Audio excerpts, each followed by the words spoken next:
Cuando escuchamos la palabra ayuno, por lo general pensamos en la disciplina espiritual de privarnos de alimentos por un periodo de tiempo.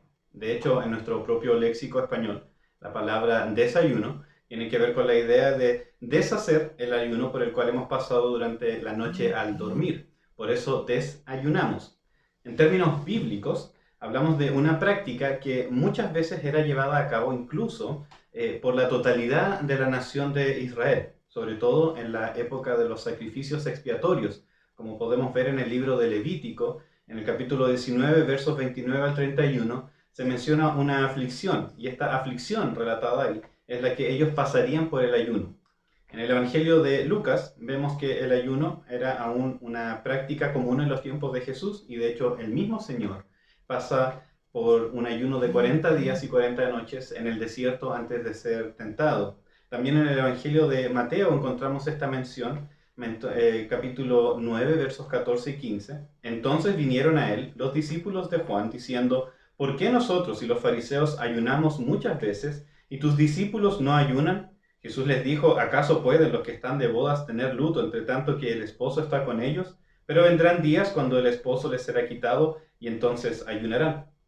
Ahora, si bien no hay ningún pasaje que comande a los cristianos a practicar el ayuno, la Biblia asume que esta será una práctica realizada por aquellos que sostienen una relación con Dios. Es por esto que el ayuno, más que ver con la privación de alimento, tiene que ver con el deseo ferviente de Dios y de analizar nuestros corazones. En el ayuno personal y autoimpuesto, declaramos que este anhelo profundo y fuerte por Dios, por su presencia, por su llenura en nuestra vida, estamos diciendo: así tanto más te deseo, Señor, más que la comida, más que la satisfacción temporal y pasajera, te deseo a ti, la satisfacción eterna y perpetua que solo tú das. En el periodo de ayuno, no necesariamente debemos privarnos de alimento. Podemos privarnos de cualquier cosa que sea un obstáculo para nuestro disfrute, y deleite en Dios. Podríamos ayunar, por ejemplo, de nuestros dispositivos electrónicos, de la televisión o de cualquier cosa que tenga un lugar de importancia en nuestra vida. La idea central del ayuno es buscar este anhelo por Dios, pero también ver qué cosas comienzan a subir, a aparecer, a mostrarse de nuestros corazones, qué actitudes y pensamientos vienen a nuestra mente cuando nos privamos de estas cosas que creemos indispensables para nosotros. En mi caso, por ejemplo, el estar hambriento y mis palabras, estar hambriento y cansado puede resultar en que mi carácter se vuelve irritable, mis palabras se vuelven duras y cortantes, y entonces el Señor me está mostrando que con simplemente privándome de algo pequeño, mi corazón comienza a revelar áreas en donde Él debe seguir trabajando y en donde yo debo reconocer mi dependencia y mi necesidad de Él. El ayuno debe estar limitado a un tiempo determinado, especialmente cuando el ayuno es de comida. Los largos periodos de tiempo sin comer pueden ser dañinos para el cuerpo. La intención del ayuno no es castigar al cuerpo, sino enfocarnos en Dios. El ayuno tampoco debe ser considerado como un método de dieta. El propósito del ayuno bíblico no es para bajar de peso, sino para ganar una relación más profunda con Dios. Si todos pueden ayunar, pero algunos pudieran quizás no estar en condiciones físicas de hacerlo para realizar un ayuno alimenticio. Por ejemplo, aquellas personas que sufren de diabetes. Todos pueden abstenerse temporalmente de algo para concentrarse en Dios. El ayuno no busca torcer la mano de Dios y cambiarlo a Él, o obligarlo a Él a darnos lo que nosotros pedimos. El ayuno nos cambia a nosotros y pone nuestra atención y enfoque en Él. Nos enseña y nos muestra que en medio de esa aflicción, nuestro deleite está en el Señor. Es una oportunidad para estar gozosos y no para parecer más espirituales, como lo hacían los fariseos, que se paseaban con sus rostros cansados y sus cuerpos hambrientos para que otros les dijeran y vieran esa pseudo espiritualidad que según ellos tenían. El ayuno es para hacerlo de manera íntima con Dios. No es necesario anunciarlo. Nuestro enfoque debe estar en nuestros corazones y en nuestro Señor. Hace poco me fue mostrado un video donde un hermano, un pastor de una iglesia, llamaba a la iglesia a ayunar. citándolo, porque la situación en la que estamos lo amerita.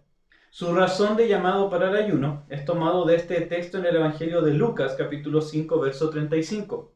Mas vendrán días cuando el esposo les será quitado. Entonces, en aquellos días ayunarán. El hermano menciona que el novio nos ha sido quitado. Según su interpretación, esto significa que, citando nuevamente, los afectos de amor, complacencia y satisfacción que el creyente tiene en el Señor se debilitan y se enfrían. Mencionando también este texto de Mateo 24, versos 10 al 13. Muchos tropezarán entonces y se entregarán unos a otros, y unos a otros se aborrecerán, y muchos falsos profetas se levantarán y engañarán a muchos, y por haberse multiplicado la maldad, el amor de muchos se enfriará. Mas el que persevere hasta el fin, éste será salvo. Lamentablemente creo que el hermano comete dos errores grandes en cuanto a su interpretación en estos textos y la fidelidad que debemos tener a estos. Primeramente, el texto mencionado en Lucas hace relación a la muerte y ascensión del Señor, no de los afectos, complacencias y satisfacciones del creyente. Fue un tiempo difícil para los discípulos y seguidores de Jesús cuando éste fue crucificado. Y fue un tiempo en donde ellos ayunaron y oraron y buscaron en oración una respuesta a lo que había sucedido. Pero tal como Jesús había prometido, Él envía un consolador luego de su ascensión, ¿cierto? Mas el consolador, el Espíritu Santo, a quien el Padre enviará en mi nombre, Él os enseñará todas las cosas y os recordará todo lo que yo os he dicho. Evangelio de Juan, capítulo 14, verso 26. Es entonces el Espíritu Santo que nos trae nuevamente la presencia perpetua de Cristo en nuestra vida. Por lo tanto, para nosotros el novio no es quitado, pero el Consolador nos acompaña para que sigamos viviendo en un estado de alegría y celebración a la espera de las bodas del Cordero. El segundo problema que el hermano comete en estos textos es que menciona que los afectos de amor del cristiano se enfrían. Este versículo está haciendo mención de eventos futuros, en donde aquellos que han hecho una profesión falsa de fe serán separados de aquellos que sí han depositado su confianza plenamente en Cristo y perseverarán hasta el final por medio del Espíritu de Dios que mora en ellos. Los afectos de Dios en los cristianos no disminuyen. Nuestro amor por Dios no puede minimizarse porque el amor que nosotros tenemos por Dios nos ha sido dado por Dios mismo. Nosotros le amamos a Él porque Él nos amó primero, dice Juan en su primera epístola, capítulo 4, verso 19. Por tanto, el cumplimiento del tiempo, por tanto, nuestro amor solamente crecerá a medida que nos acercamos al cumplimiento del tiempo en que le vayamos a ver cara a cara. La obra del Espíritu en nosotros es constante y siempre andante, no retrasa, sino que de continuo somos transformados hasta cumplir el propósito final de Dios. Estando persuadido de esto, que el que comenzó en vosotros la buena obra, la perfeccionará hasta el día de Jesucristo. Filipenses capítulo 1, verso 16. El novio no nos ha sido quitado, sino que está presente en nuestras vidas. Y he aquí, yo estoy con vosotros todos los días hasta el fin del mundo. Amén. Palabras de nuestro Señor Jesucristo en Mateo 28, versículo 20.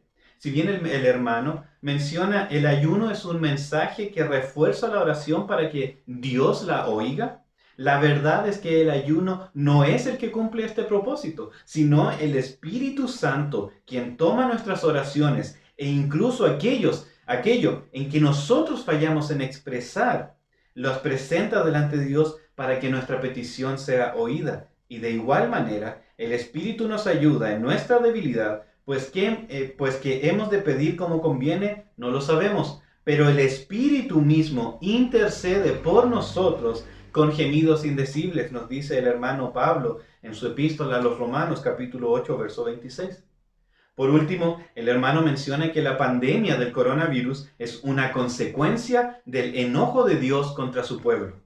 Esta es una declaración peligrosa. Nosotros no sabemos lo que está en la mente del Señor. No podemos leer su mente. Porque ¿quién conoció la mente del Señor? ¿Quién lo instruirá? Primera de Corintios, versículo 2, 16. Capítulo 2, verso 16. Lo que sí sabemos es que Dios usa todas las cosas para su gloria y para nuestro bien. Sin duda, el Señor es quien ha permitido este tiempo de aflicción para que el mundo se vuelva a Él en arrepentimiento y corazón contrito.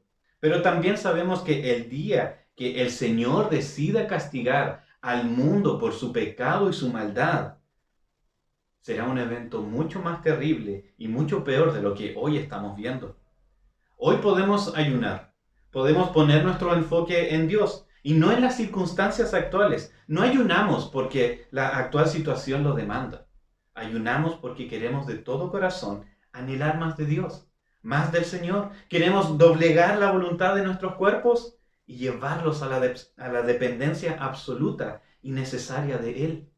Estas circunstancias actuales sin duda pueden ser un gran tiempo para buscar al Señor, pero no dejemos que las circunstancias determinen nuestro anhelo, que sea nuestro cántico y oración diarios, el buscar a Dios con todo nuestro corazón, con toda nuestra alma y con toda nuestra mente. Amén.